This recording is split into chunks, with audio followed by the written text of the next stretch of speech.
ছোৱালীবিলাকৰ ঘৰবিলাক চিনি পায় তেওঁলোকে 10 লাখ 20 লাখ টকা ঘুষ দি চাকৰি পৰা ঘৰ চলি হয় চাকৰি পৰা ঘৰ কৰা হয় এইটো কাৰ দিনত আছিলে এইটো কংগ্ৰেছৰ দিনত আছিলে হয়নে নাই এইটো কংগ্ৰেছৰ দিনত আছিলে এতিয়া সেইটো নাই এতিয়া কি কৰিছো আমি দুৰ্নীতিৰ বিৰুদ্ধে যুঁজি কোনে চাকৰি টকা ল'ব নোৱাৰে সেই কৰিছো আজি আমি আপোনালোকক প্ৰতিশ্ৰুতি দিছিলো যদি আমি অসম চৰকাৰে দ্বিতীয়বাৰৰ কাৰণে আহো মানে আজি 3 বছৰৰ প্ৰতিশ্ৰুতি মুখ্যমন্ত্ৰী ডাঙৰীয়াই দিছিলে তেতিয়া আমি কি কৰিম মহিলাসকলৰ মাইক্ৰ ফাইনেন্সৰ লোন 2021 চনলৈকে যোনে লৈছিল সব মাৰি দিছো নাই 2021 চনৰ আগলৈকে মাৰি দিছো নাই সব মাইক্ৰ ফাইনেন্সৰ আমি মাৰি দিছো আমি কৈছিলো যে যদি আমাৰ চৰকাৰ আকৌ আহে অৰুণোদয় আমি টকা কেইটা বঢ়াব নাই আকৌ অৰুণোদয় টকা আমি বঢ়াব নাই কিমান আছে টকা 830 টকা তাৰপাছত 1000 এতিয়া 1250 হয়নে নহয় গতিকে আমি এটা প্ৰতিশ্ৰুতি ৰাইজক দিয়া পালন কৰিছো আৰু পালন কৰি এবাৰ প্ৰতিশ্ৰুতি দিছো সকলোৱে অৰুণোদয় পাব যাৰ ৰেচন কাৰ্ড আছে এই কাম কৰিছে এবাৰ আমি এটা প্ৰতিশ্ৰুতি দিছো যে আমাৰ যিসকল ছোৱালীয়ে মেট্ৰিক পাছ কৰি হায়াৰ ছেকেণ্ডেৰী পঢ়িব তেওঁলোকৰ বেংক একাউণ্টত 10,000 টকা সোমাই যাব বছৰত যাতে ছোৱালীজনীয়ে ভালকৈ পঢ়িব পাৰে এইটো ভাল হৈছে বেয়া আছে কওক যিজনী ছোৱালীয়ে হায়াৰ ছেকেণ্ডেৰী পাছ কৰিছে বিএ পঢ়িব সেই ছোৱালীজনীক আমি বছৰত 12,500 টকা দিম আৰু যিজনী ছোৱালীয়ে এমএ পঢ়িব এমএছচি পঢ়িছে সেই ছোৱালীজনীক আমি কি দিম বছৰত 25,000 টকা দিম মুঠৰ ওপৰত আমাৰ ছোৱালীয়ে পঢ়িবই লাগিব এটা আপোনালোকে লাখপতি বাইদেউ হ'ব নহয় ফৰ্ম ফিল আপ কৰিলে নে নাই কালি মুখ্যমন্ত্ৰী ডাঙৰীয়াই কৈছে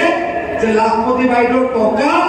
আগষ্ট মাহৰ ভিতৰত সকলোৰে বেংক একাউণ্টত 10,000 টকা সোমাই দিম ইমান কাম কৰো আমি এতিয়া সূতা কম্বল পাৰ্টিক ভোট দি লাভ আছে নেকি সূতা কম্বল পাৰ্টিয়ে দেশখন চলাইছিলে 60 বছৰ অসমখন চলাইছিলে 60 বছৰ এইখিনি সময়ত মেডিকেল কলেজ বনালে মাত্ৰ 6খন আৰু আমি অসম চলালো 7 বছৰ 10 মাহ এইখিনি সময়ত আমি মেডিকেল কলেজ বনালো 18খন সূতা কম্বল পাৰ্টিয়ে দেশখন চলাইছিলে কিমান 60 বছৰ এই 60 বছৰত অসমৰ ইউনিভাৰ্চিটি বনালে মাত্ৰ 7খন আৰু আমি কিমান বনালো 15খন ইউনিভাৰ্চিটি বনালো সূতা কম্বল পাৰ্টিয়ে দেশ চলাইছিলে 60 বছৰ এই 60 বছৰত এইমছ বনালে কিমান 8খন আৰু নৰেন্দ্ৰ মোদী ডাঙৰীয়াই এইমছ বনালে 15খন 10 বছৰ সূতা কম্বল কংগ্ৰেছ পাৰ্টিয়ে গোটেই ভাৰতবৰ্ষত 60 বছৰত এয়াৰপোৰ্ট বনাইছিলে 74টা নৰেন্দ্ৰ মোদী ডাঙৰীয়াই মাত্ৰ 10 বছৰত এয়াৰপোৰ্ট বনালে 75টা এইদৰে আমি কাম কৰি আছো এইদৰে আমাৰ ডাবল ইঞ্জিনৰ চৰকাৰে কাম কৰি আছো আমি মহিলাসকলক দিছো অৰুণোদয় দিছো আমি বিনামূলীয়া চাউল দিছো আমি ছাত্ৰীসকলক 9 ক্লাছত পঢ়োতে চাইকেল দিছো নাই ক'ত হায়াৰ ছেকেণ্ডেৰী পৰীক্ষাত 40% পালে আমি কি দিওঁ আমি স্কুটি দিওঁ ল'ৰাই এতিয়া 70% পালে আমি স্কুটি দিওঁ নে নিদিওঁ ক'ত এইবাৰ আমি কি কৰিম আমি ইতিমধ্যে অসম দৰ্শন আঁচনি দি আছো নামঘৰ উপাসনা স্থলীবিলাকত আমি 2.5 লাখ 3 লাখ টকা দি আছো এইবাৰ আপোনালোকক আমি সকলো নামঘৰত সকলো উপাসনা স্থলীত আমি অহা 1 বছৰৰ ভিতৰত 3 লাখ টকা কৰি দিম আপোনালোকক প্ৰতিশ্ৰুতি এবাৰ আমি আৰু এটা কাম কৰিম এই যে প্ৰধানমন্ত্ৰী ডাঙৰীয়াই বীমা দিয়ে যাৰ ৰেচন কাৰ্ড থাকিলে বীমা পায় তেওঁলোকে কিবা এটা পইচা কিনিব লাগে প্ৰিমিয়াম দিব লাগে প্ৰিমিয়ামটো নিদিয়াৰ কাৰণে মানুহে বীমা নাপায় ইঞ্চুৰেঞ্চ নাপায় ডক্টৰ হিমন্ত বিশ্ব শৰ্মা ডাঙৰীয়াই প্ৰতিশ্ৰুতি দিছে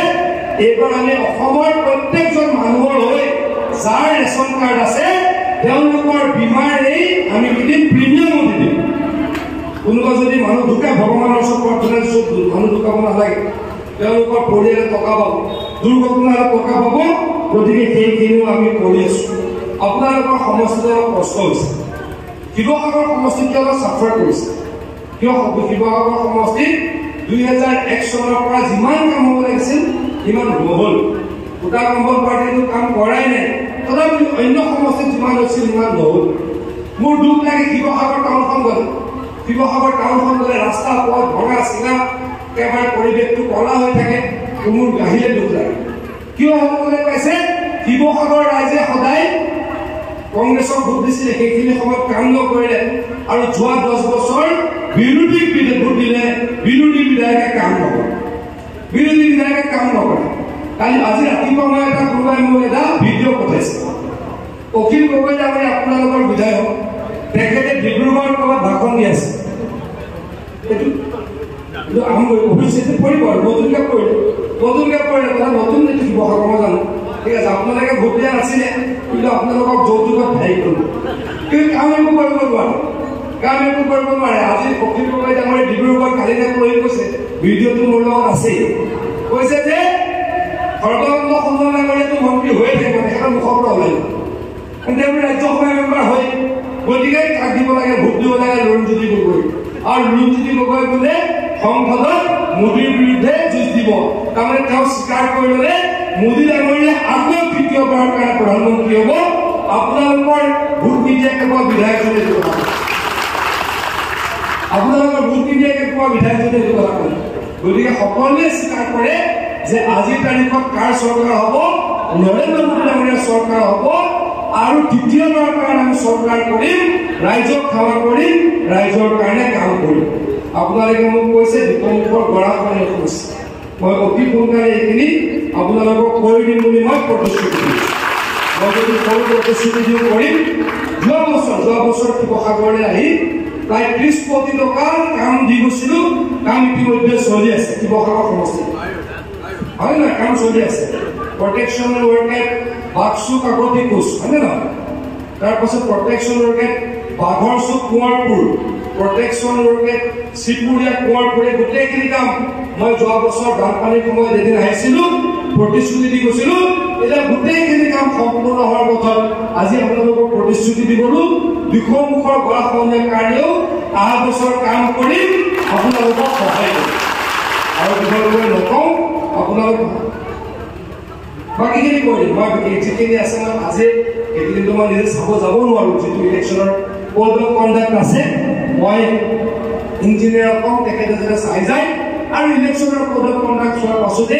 মই কাম কৰিম কিন্তু কামটো বানপানীৰ সময়ত নহ'ব অহাবাৰ নৱেম্বৰ ডিচেম্বৰ মাহত হ'ব মই আপোনালোকক প্ৰতিশ্ৰুতি দিলোঁ এতিয়া আপোনালোকে ভগৱানে ভোট কাক দিব কওক ভোট কাক দিব হা বিজেপি কিমান দিব নৰেন্দ্ৰ মোদী ডাঙৰীয়াক কিমান দিব যে ভোটাৰ কংগ্ৰেছ পাৰ্টিক দিবা দিব নেকি ঠিক আছে সকলোৱে বিজেপিক ভোট দিব বুলি অনুৰোধ কৰিলোঁ আৰু আপোনালোকে আহি আমাক আশীৰ্বাদ কৰাৰ কাৰণে ধন্যবাদ জনাই মোৰ বক্তব্য সামৰিলোঁ নমস্কাৰ ধন্যবাদ জয়